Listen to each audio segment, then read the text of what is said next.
and welcome back to my channel. This is Tea with D, episode number 3. We are going to be talking about people pleasing today, and I am a people pleaser myself, and I know a lot of people who are people pleasers as well. So I think this is a very important topic to talk about. And what are people pleasers? Well, people pleasers are people that try to please other people, and they usually do this by neglecting their own boundaries, doing things that they don't want to do, putting themselves in uncomfortable situations because they don't want to disappoint the other person. And why do we do this to ourselves? There's actually a lot of reasons why psychologically we do this. So I want to talk about those. I also want to talk about ways to stop people pleasing. A lot of these tips are going to be my own tips, but also tips that I found online from various resources. So all of those will be linked in the description box below if you guys want to do a little bit more research, also to give credit where credit is due.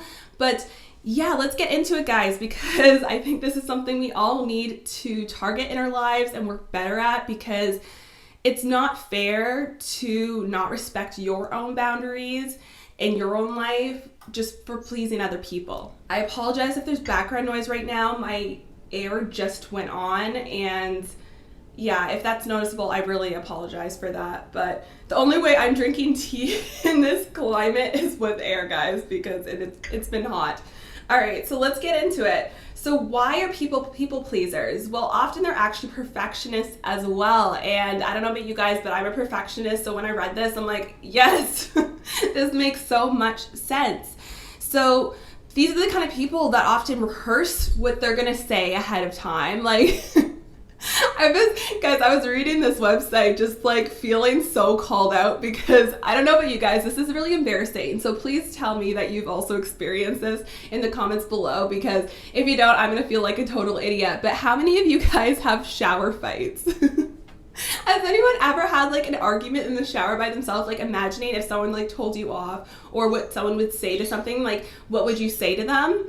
And I think this comes honestly from a place of, again, the people pleasing and a history of being walked over. Because I don't know about you guys, but like in the past, I've had a lot of people walk over me. I've been a very just like too sweet person. Like as a kid, I was always just too nice, where people would just take advantage of me and I would never speak up for myself. And then, you know, hours after the fact, or days after the fact, or years after the fact, I'd be like, oh my God, why did I just take that? Why didn't I say this instead? So I feel like a lot of us tend to rehearse things that we would say in different situations. Like we just talk to ourselves like we're completely crazy.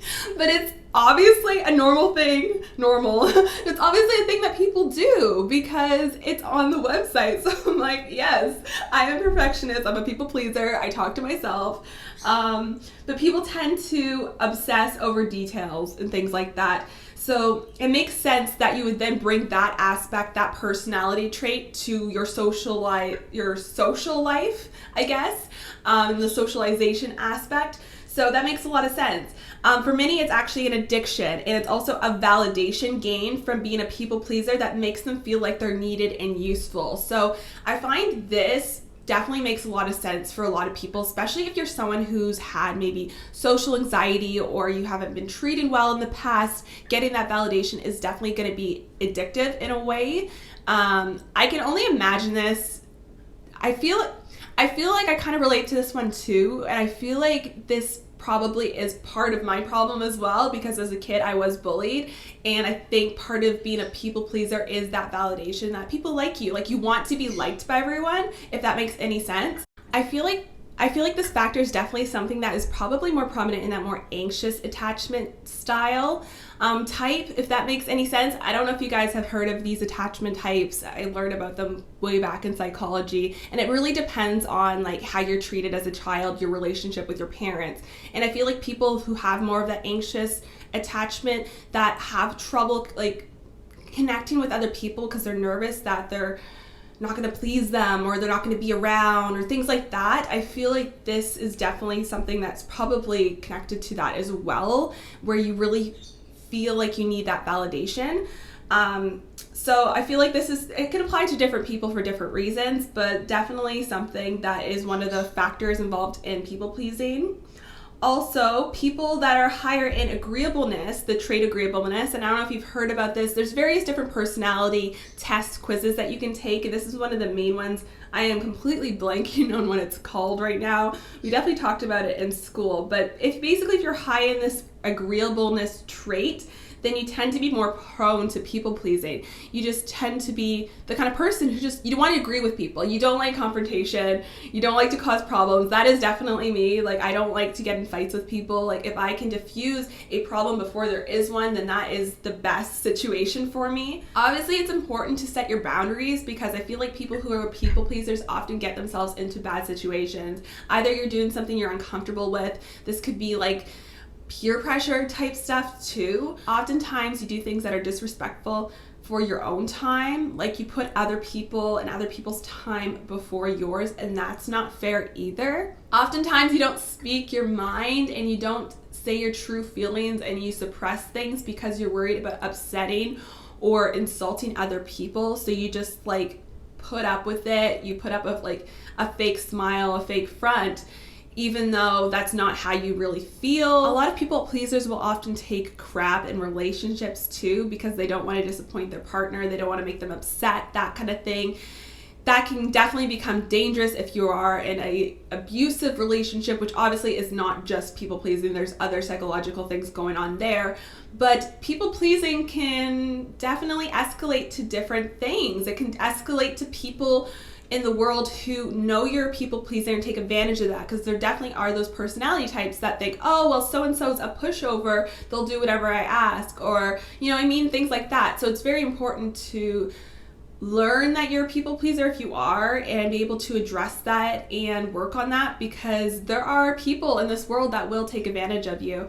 And I've definitely learned that the hard way, and I've learned to stand up for myself more, even though I'm still like totally scared of confrontation. But I think it's super important to talk about this. So how do you stop people pleasing? Well, I have some points here to talk about. Again, some from my own personal experience, but some of them are also, you know, from these websites that I found.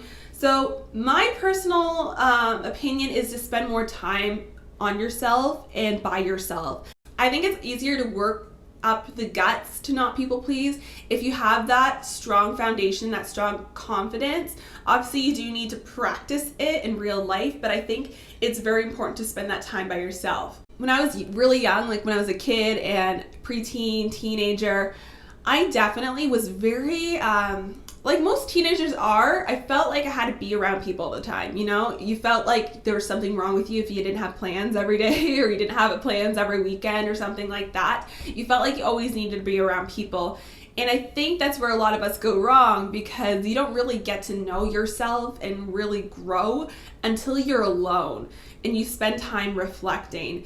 And I think that's one of the things that's honestly completely transformed my life personally in my early adulthood, because I became more comfortable spending time on my own, and that has helped me a lot. So I think working on that strong sense of self and independence is super duper important, because then you start to not rely on other people as much. And the more you don't rely on other people, I feel like the more you don't rely on their validation, if that makes any sense. I found that when I started to spend more time by myself, I began to care less about what other people think, because I was more comfortable with who I am, because I spent so much time with myself. So I think this is definitely a big factor that has helped me personally. I'm not perfect. I'm definitely still a people pleaser in many ways, but I no longer do things that I don't want to do. I no longer hang out with people that I don't want to hang out with. Like, I've distanced myself from people that were toxic in my life. And honestly, I couldn't have done that if I hadn't worked on my confidence and my self-worth. So I think it's very important to do that. Take the time by yourself, whether it is journaling or just being by yourself, doing something you enjoy. Like, just take that time by yourself. I think it's really important. Now, there's this other technique that I actually often use, but it was on the website, and it's called Let Me Get Back to You technique. And basically, it makes it easier for you to say no to things that you don't want to do if you're less put on the spot. People pleasers are not good in situations where they have to make quick decisions. If someone asks you to do something and you feel like you have to answer right then and there, chances are you're going to say yes to something you don't want to do. However, if you say, oh, well, let me get back to you, or I need to check my calendar first, I'll let you know in a day or so, or whatever it is, right? If you say that, it gives you more time to really like work up the confidence to say no, or you're not seeing the person face to face, so it's easier to say no over text or something like that. So this is a very helpful technique for people pleasers because, again, you're not put on the spot, you don't have that overwhelming pressure. So highly recommend you guys trying that. This is a big one that changed my life, and it's to surround yourself with people that will respect your boundaries. This is a big one. If you are surrounded with people that take advantage of you, that peer pressure you to do things, like we all know peer pressure in our teenagers, you know, drinking, drugs, all that stuff. We know that story, or going to a party or doing something that we don't want to do. Like, teenagers do this shit. But like, what they don't tell you is that adults are also crappy too, and sometimes adults peer pressure you to do things that you don't want to do, like grow up. But there's those types of people, like the people that were peer pressurers, is that a word? People who peer pressured other people as teenagers and that were that type of people. They don't just suddenly change when they're adults. Like, they're still just crappy people.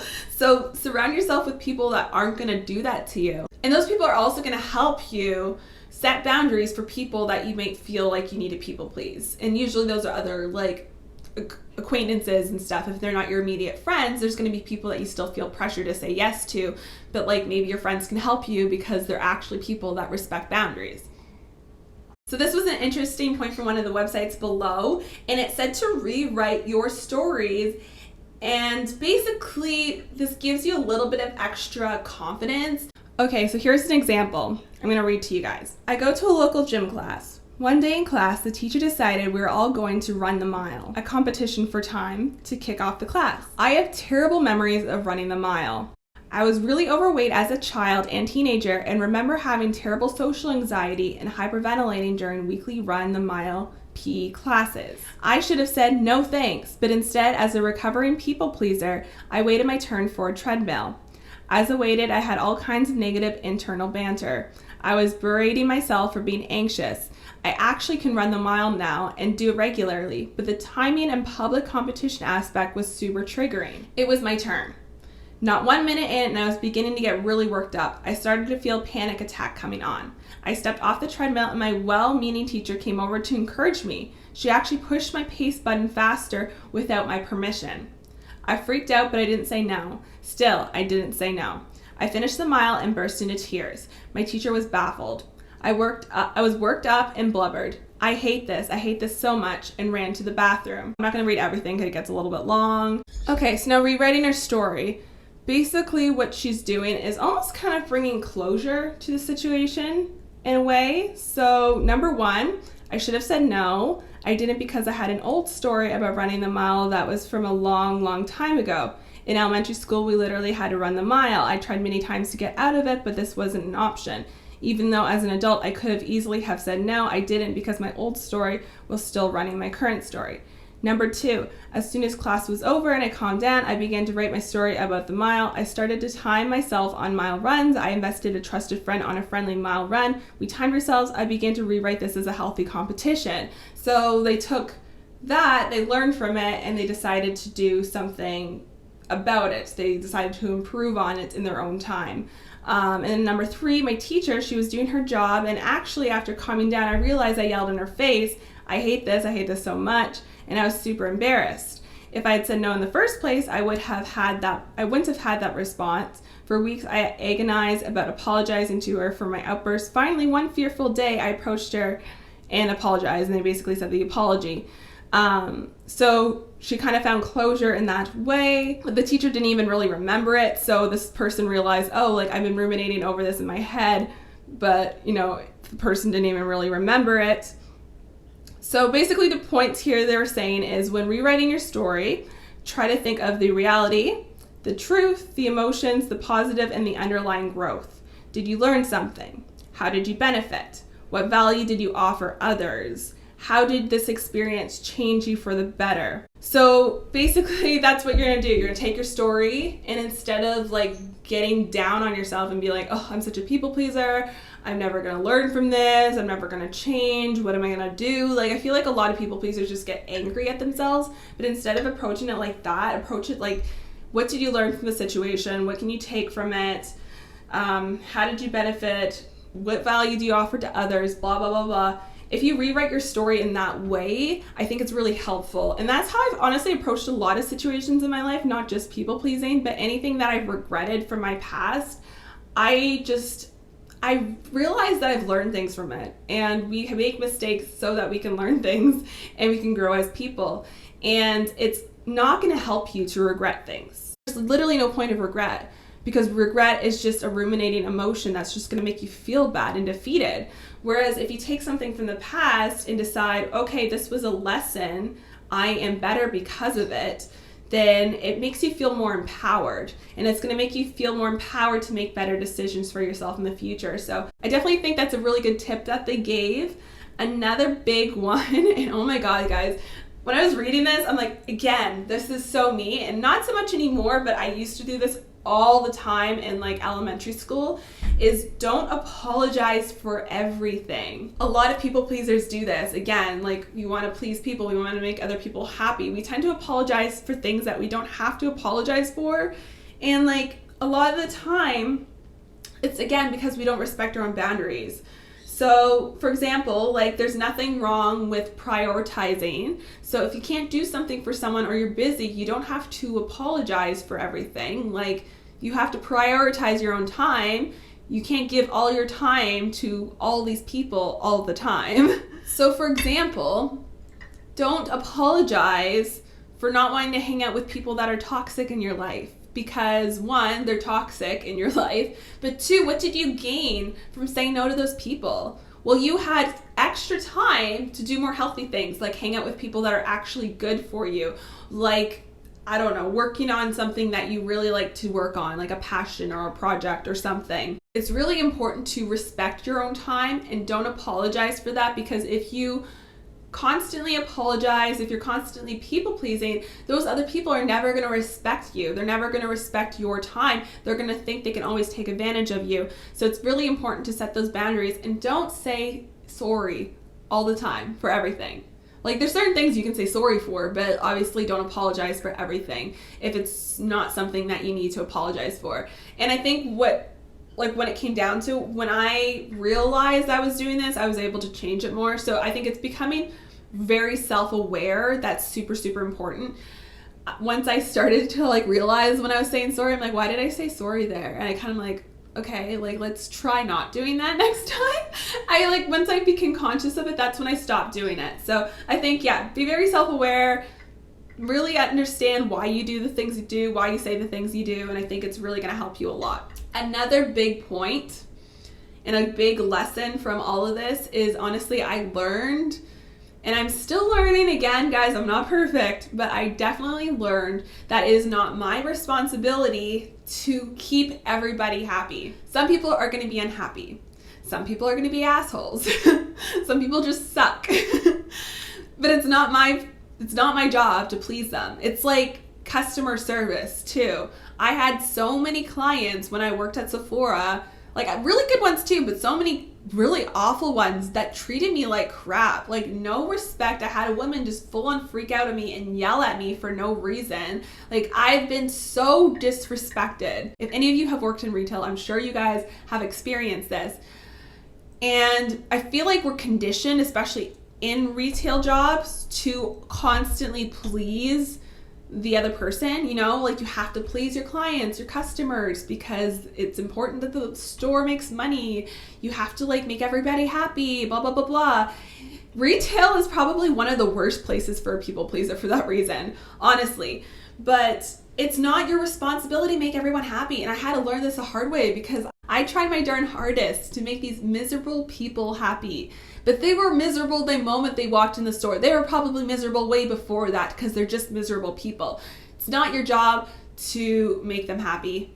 It's not your responsibility to people please. And it's not just for strangers, it goes for like friends too. Not everyone's gonna like you. And I had to like come to terms with that, because I'm like, I want everyone to like me. But again, that comes from a place of insecurity. That comes from a place of anxiousness, because I was bullied as a kid. But like, it's not your responsibility to make everyone happy. Once you start addressing this and reprogramming your mind to understand that, then you start to really live for you. You respect yourself, you respect your time, your needs, and yes, you can do nice things for other people. Yes, you can make someone's day, but you don't sacrifice your own happiness and your own boundaries for that. You really start to live your life to the fullest for you, and it makes honestly such a big difference in the quality of life you're gonna live. As soon as I started working on this trait in me, I started to care less about what other people think. Honestly, I could care less. I've had people say like, oh, aren't you scared about posting that on your YouTube channel? Or aren't you anxious about like posting this video of you dancing? Or aren't you scared of this? Or aren't you scared of that? Like, don't you worry about what people think? No, I don't. I don't care. It's my life. If it makes me happy, I'm gonna do it. If they wanna judge me, well, let them judge me. I honestly don't care. Because if someone is judging me, it's probably honestly coming from somewhere within them with something that they're insecure about or they're worried about that they're projecting onto me. I'm gonna do whatever feels right and feels aligned in my life and whatever makes me happy. And if you wanna judge me, judge all you want. I'm probably not gonna hang out with you because I don't need that energy in my life.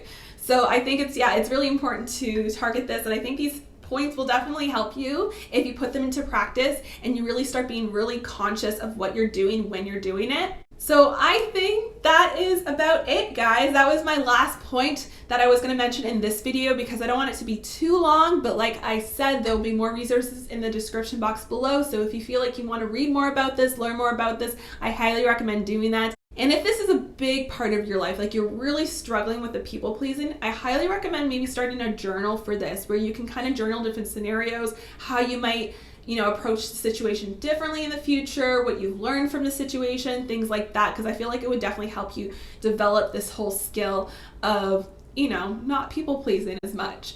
But anyways, guys, I hope this video was helpful to you in some way. I really do, because this is something that I've struggled with a lot in my life, and I think a lot of people do. And that's the whole point of these videos, is to help you guys, just to help people. So I hope you guys enjoyed this talk. I hope you guys have an amazing day, and I'll see you guys in the next episode. Take care, guys.